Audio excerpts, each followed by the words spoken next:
Hello guys, magandang araw. So ngayon tayo ay magluluto ako ng paksiw na saluyot at okra. So ayan. Magpakulo muna tayo ng tubig. Tapos ayan, nilagyan ko na siya ng bawang. So ayan, diyan. Kumukulo na yung ating tubig na may bawang. Maglalagay na ako ng bagoong na isda.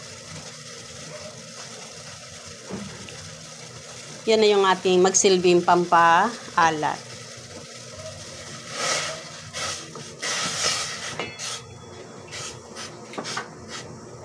Marami kasing dahon. Ang bilis lumago yung aking mga saluyot sa harap. Tapos may mga bunga din yung aking okra. So ayan, ilalagay na natin yung saluyot.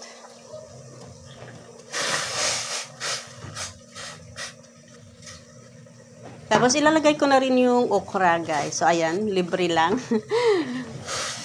Pagsasamahin na natin yung ating saluyot at saka okra. So ipapaksiw natin sila. Lutuin lang natin sila ng mga 10 minutes para lumabas yung kanilang katas. Bago natin lagyan ng suka.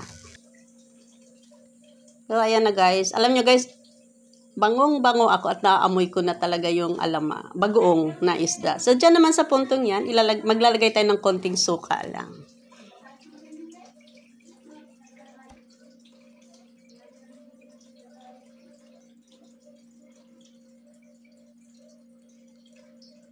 Yan.